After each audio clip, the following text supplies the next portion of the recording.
శబరి ఒక 100 ఉంటే ఇవ్వా? 100 ఇస్తా కానీ రీసెంట్గా ఏడబ్ల్యూఎస్ S3 కోసం మంచి ఇంట్రెస్టింగ్ బ్లాగ్ చదువుతున్నాను అనమాట. ఏడబ్ల్యూఎస్ S3 అంట ఒక రోజులోని hundreds of petabytes of data store చేసుకుంటుందట. ఇప్పుడు ఈ డేటా మొత్తం స్టోర్ చేసుకోవాలంటే ఎన్ని హార్డ్ డిస్క్ కొనాలి? ఫర్ ఎగ్జాంపుల్ ఇప్పుడు నువ్వు ఒక 100 MB ఫైలు ఏడబ్ల్యూఎస్ S3లో స్టోర్ చేసుకుందాం అనుకుంటున్నావు. అది ఏం చేస్తుంది? ఒక డిస్క్లో డేటాను పెడుతుంది. ఇప్పుడు ఆ డిస్క్ పాడైపోయింది అనుకో, నీ ఫైల్ మొత్తం పోయినట్టే కదా. సో అందుకే అది ఒక్క డిస్క్లోనే పెట్టకుండా ఇంకో 2-3 డిస్క్లో పెట్టుకుంటుంది అన్నమాట. సో నువ్వు 100 MB స్టోర్ చేసుకున్నా ఒక 300 MB దాకా డేటా స్టోర్ అవుతుంది. దాన్నే రెప్లికేషన్ అంటాం, మనకు తెలిసిందే. కాకపోతే ఈ రెప్లికేషన్ వల్ల చాలా ఎక్కువ హార్డ్ డిస్క్ కొనాల్సి వస్తుందన్నమాట. బాగా కాస్ట్లీ అయిపోతుందని చెప్పేసి ఏడబ్ల్యూఎస్ ఏం చేసిందంటే ఎరేజర్ కోడింగ్ అని ఒక కాన్సెప్ట్ వచ్చిందన్నమాట. దీంట్లో ఏం చేస్తుంది అంటే నీ 100 MB ఫైల్ ఉందా, ఈ ఫైల్ ఫస్ట్ మనం ఒక 10 పార్ట్స్ కింద బ్రేక్ డౌన్ చేసుకుంటాం.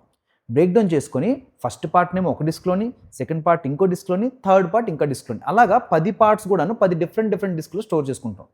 దాంతోపాటు ప్యారిటీ పార్ట్ అని ఒక పార్ట్ జనరేట్ చేస్తాం అన్నమాట. ఈ పార్ట్ని జనరేట్ చేసి అది కూడా ఒక డిస్క్లో స్టోర్ చేసుకుంటుంది.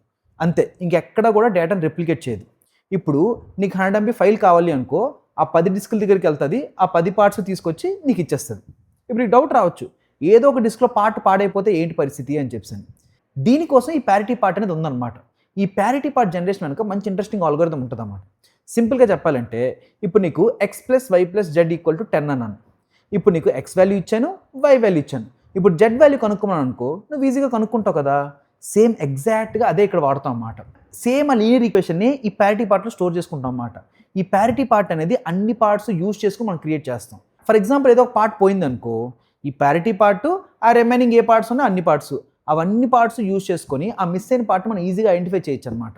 అదే ఇప్పుడు 2 పార్ట్స్ పోయాయి అనుకో, నీకు 2 ప్యారిటీ పార్ట్స్ కావాలన్నమాట. ఎందుకంటే 2 అన్నోన్స్ కనుక్కోవడానికి మనకి 2 ఈక్వేషన్స్ కావాలి కాబట్టి, ఒక ప్యారిటీ పార్ట్లో ఒక ఈక్వేషన్, రెండో ప్యారిటీ పార్ట్లో ఇంకో ఈక్వేషన్ మనం స్టోర్ చేసుకుంటాం. సో ఈ విధంగా నీ 100 MB ఫైల్ని కేవలం 140 MB డేటాతోనే మనం స్టోర్ చేసుకుంటాం అన్నమాట. ఇంట్రెస్టింగ్ కదా. అదంతా సరే కానీ ముందు 100 ఇవ్వు. 100 నా దగ్గర లేదే.